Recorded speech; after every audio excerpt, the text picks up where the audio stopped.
नमस्कार दोस्तों, स्वागत है आपका मेरे यूट्यूब चैनल पर। दोस्तों आज आपको हम नित्य-नेम की कहानी सुनाने जा रहे हैं। ये बहुत ही अच्छी और सुंदर कहानी है, इसको ज़रूर सुनें। ये इसका नियम लेना होता है दोस्तों, इसको हमें कार्तिक मास से ही शुरू करना होता है। या तो हम इसको शरद पूर्णिमा से शुरू करेंगे या देवउठानी एकादशी से स्टार्ट करेंगे या कार्तिक मास जिस पूर्णिमा से शुरू किया जाता है उसी से हम इसको शुरू करेंगे। तो दोस्तों कहानी को हम शुरू कर सकते हैं।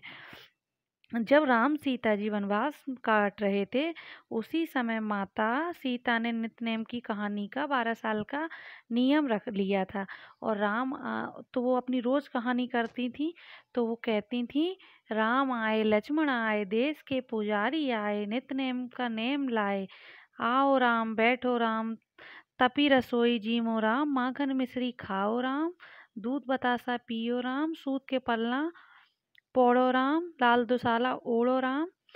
जब बो जय राम श्री राम जब भी बोलूं राम ही राम। राम सवारे सबके काम खाली घर भंडार भरेंगे सबका बेड़ा पार करेंगे। जय राम श्री राम जय जय राम। इस तरीके से इस कहानी को सीता माता रोज कहती थी। इसे रोज सुना करते थे, राम जी इसे रोज सुना करते थे। एक दिन राम जी को लक्ष्मण के साथ किसी काम से बाहर जाना पड़ा। तब सीता जी बोली, हे भगवान, मेरे 12 वर्ष के नित्य-नेम का नियम आप बाहर जाएंगे तो कैसे किसे मैं अपनी कहानी सुनाऊंगी। श्री राम ने कहा, तुम कुएं की पाल पर जाकर बैठ जाना, वहां पर जो कोई स्त्री पानी भरने आएगी उसे अपनी कहानी सुना देना। सीता जी कुएं पर जाकर बैठ गईं। एक स्त्री आई, उसने रेशमी साड़ी जरी की पहनी हुई थी और सोने का घड़ा लेकर आई थी। सीता जी ने उससे बोली, मेरी 12 बरस का नित्य-नेम का व्रत है, तुम मेरी कहानी सुन लो। वह बोली, मैं सुनने बैठूंगी तो मेरी सास लड़ेगी। और कहानी नहीं सुनी और घर पहुंचते पहुंचते उसकी रेशम जड़ी की साड़ी फट गई, सोने का घड़ा मिट्टी का हो गया। सास ने देखा तो बोला, किसका दोष अपने सिर ले आई है।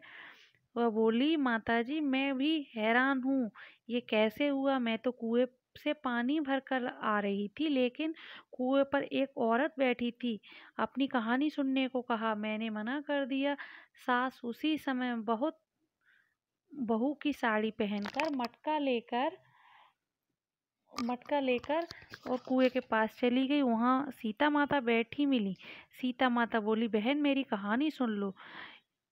और एक बार वो सास बोली, एक बार छोड़, तेरी कहानी मैं 4 बार सुनूंगी।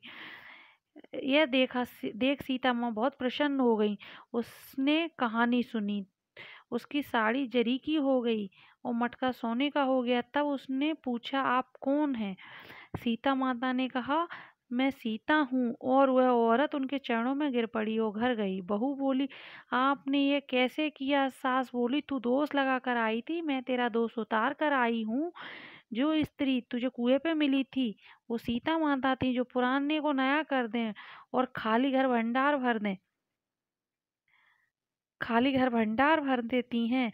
सास के कहने से सास ने कहा कहने से बहू को सुनाई। सास ने वही कहानी बहू को सुनाई और कहा, माताजी ये कहानी हम रोज सुना करेंगे। सास बहू अब रोज कहानी सुनने लगी। और तभी उन्हीं के घर एक दिन पड़ोसन आग लेने आई और वह बोली कि आग तो अभी नहीं हुई है। पड़ोसन कहने लगी कि आप सब तो 5 बजे जग गई हो और आपने अभी तक आग नहीं करी। तो बोली, हम नित्य-नेम की कहानी कहते हैं। तो पड़ोसन ने कहा, मुझे भी सुनाओ। पड़ोसन को उन्होंने कहानी सुनाई। अब तो पड़ोसन भी रोज अपने घर जाके कहानी करने लगी और उसके भी घर के भंडार भर दिए। व्रत इस व्रत को पूरा होने के बाद 5 औरतों को इस व्रत के लिए नारियल दिया जाता है और आगे की कहानी कही जाती है। तो दोस्तों यह बहुत अच्छी कहानी, जो भी व्यक्ति गरीबी से या किसी कष्ट से विचलित हो तो उसको ये कहानी रोज कहना सुनना चाहिए और अपने परिवार के साथ सुनना चाहिए। तो मैं कहानी बता दूं। राम आए लक्ष्मण आए, देश के पुजारी आए, नित नेम का नेम लाए। आओ राम बैठो राम, तपी रसोई जीमो राम, माखन मिश्री खाओ राम, दूध पतासा पीवो राम, सूत के पलना पौड़ो राम, साल दुसाला ओढ़ो राम, जब बोलूं राम तब राम ही राम। राम सवारे सबके काम, खाली घर भंडार भरेंगे, सबका बेड़ा पार करेंगे। जय श्री राम, जय जय राम। सीता माता इस कहानी को रोज करती थीं। अगर आपको मेरा वीडियो पसंद आए तो दोस्तों लाइक करें, शेयर करें। वीडियो देखने के लिए आप सभी का बहुत बहुत